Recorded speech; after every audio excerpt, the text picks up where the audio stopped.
This book came about by circumstances I found myself in. I happened to be in Mumbai, India, the night of the terrorist attacks there.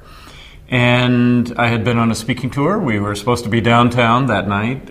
We were unable to hold that meeting. The whole area was cordoned off by police. And as we flew away the next day, I turned to my wife and said, we've been in some really interesting situations. So I pulled out the United Airlines napkin and actually made a list.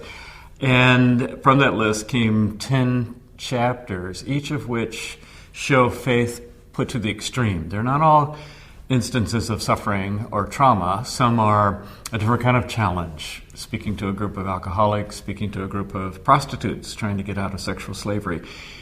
The two themes that keep coming up in my writing are suffering and grace, those two themes. And this book applies, I guess, what I've learned about grace, but in particular contexts. So, for instance, in Mumbai, although I didn't speak to the larger group we had planned, a smaller group met spontaneously in a church that night.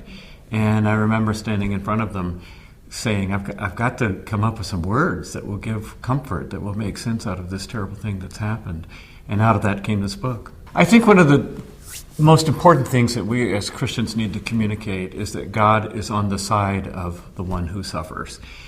I'm appalled and astonished that to this day, when somebody goes through a hard time, a parade of Christians comes with these kind of Job's comforter words. You did something to deserve this, God's punishing you. No, it's not God, it's the devil. No, it's not the devil, it's God, but because he likes you and he wants you to be an example. And, the poor person is lying there just trying to feel better, and the Christians actually make them feel worse. So one strong point that I've gotten from the Bible, there are some questions nobody has the answer to. Why does a tornado hit this town and not that town? Why does this little girl get leukemia and not the girl next door?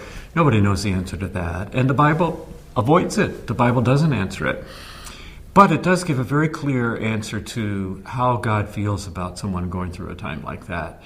And the way we know that is because God gave us a face, the face of Jesus. We're Christians, we follow Jesus.